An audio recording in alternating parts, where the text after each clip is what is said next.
Good morning students, welcome back to Oswal online classes. आज हम हिंदी व्याकरण का चैप्टर लिंग पढ़ेंगे। लिंग के बारे में हिंदी इंग्लिश में जेंडर बोलते हैं इसको। ठीक है, चलो स्टार्ट करते हैं। दिए गए वाक्यों को ध्यानपूर्वक पढ़िए। पहले वाक्य में लड़का, दूसरे वाक्य में लड़की शब्द में परिवर्तित हो गया है। ऐसा लिंग परिवर्तन के कारण हुआ। पहले में क्या, लड़का पढ़ रहा है तो इसका क्या हो गया, लड़की पढ़ रही है तो लड़का क्या बन गया, लड़की। शब्द के जिस रूप से ये पता चलता है कि वे शब्द पुरुष जाति के लिए प्रयुक्त हुआ है अथवा स्त्री जाति के लिए, उसे लिंग कहते हैं। लिंग संस्कृत भाषा का शब्द है जिसका अर्थ होता है चिन्ह या निशान। चिन्ह या निशान किसी संख्या का ही होता है। संख्या किसी प्राणी और वस्तु के नाम को कहते हैं, और प्राणी तथा वस्तु या तो पुरुष जाति के होंगे या स्त्री जाति के। तात्पर्य यह है कि प्रत्येक संज्ञा पुल्लिंग होगी और या स्त्रीलिंग। देखो इसमें क्या, लिंग शब्द कौन सी भाषा का शब्द है, संस्कृत भाषा का शब्द है जिसका अर्थ क्या होता है, चिन्ह या निशान। निशान तो चिन्ह या निशान किसी संज्ञा का ही होगा। तो संज्ञा शब्द स्त्री हो सकती है या पुरुष हो सकता है ना, तो संज्ञा शब्द प्रत्येक संज्ञा पुल्लिंग होगी या स्त्रीलिंग, ये उस संज्ञा के ऊपर निर्भर करेगा।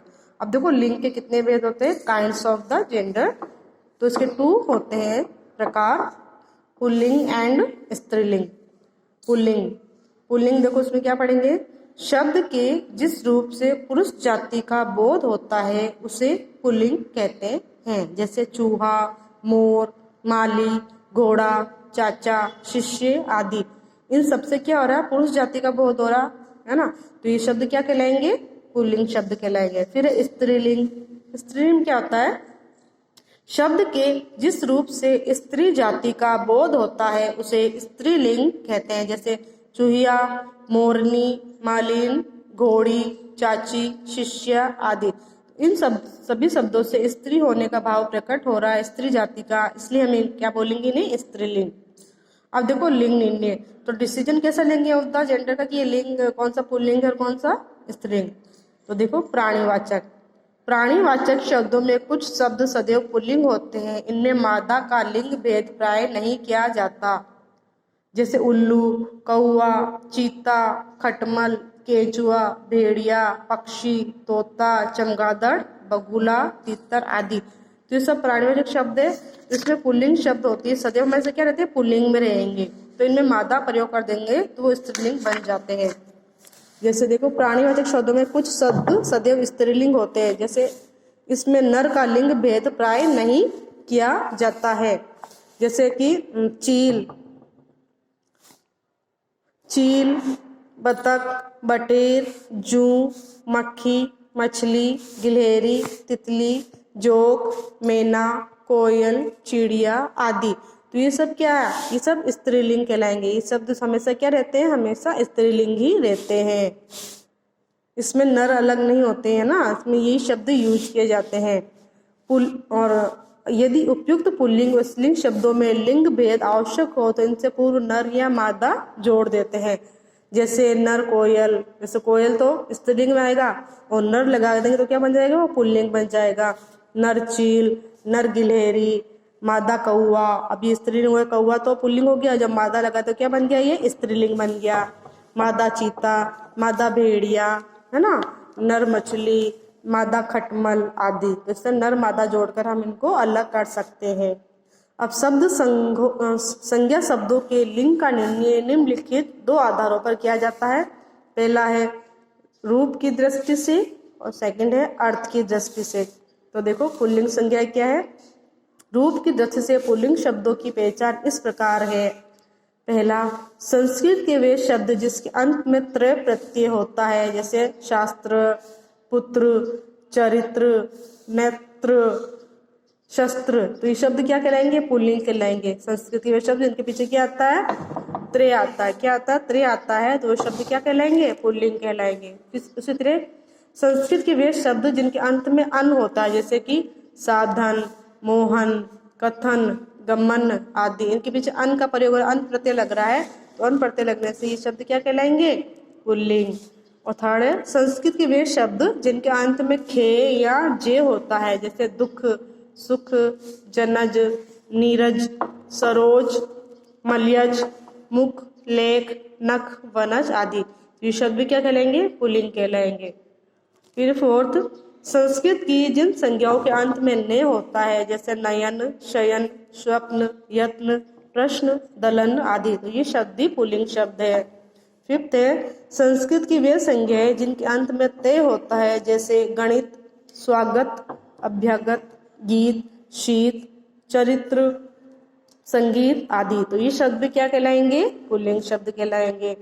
सिक्स है संस्कृत की वे संज्ञाएं जिनके अंत में त्व होता है, जैसे महत्व, गुरुत्व, नारित्व, स्त्रीत्व, अपनत्व, कृतित्व, सत्यत्व, मनुष्यत्व, ये शब्द पुल्लिंग वर्ड शब्द कहलाएंगे, पुल्लिंग संज्ञाएं।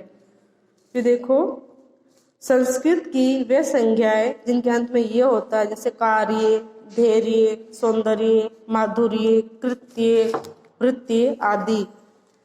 8 हिंदी की वे संज्ञाएं जिनके अंत में आ है, जैसे कपड़ा, चमड़ा, घड़ा, गन्ना, चना, गमला, माथा आदि। 9 हिंदी के वे शब्द जिनके अंत में वाला आता है, जैसे कपड़े वाला, तेल वाला, तांगे वाला, फेरी वाला आदि, ये शब्द सभी पुल्लिंग है।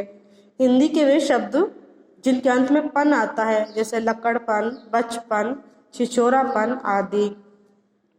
जिन शब्दों के अंत में खाना आता है, जैसे कैद खाना, डाक खाना, बेल खाना, मुसाफिर खाना आदि, तो ये शब्द पुल्लिंग शब्द है।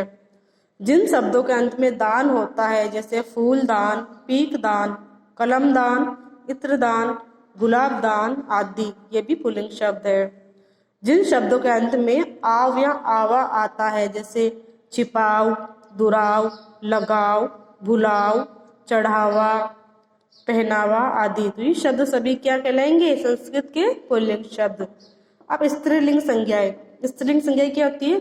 रूप की दृष्टि से स्त्रीलिंग संज्ञाओं की पहचान इस प्रकार है।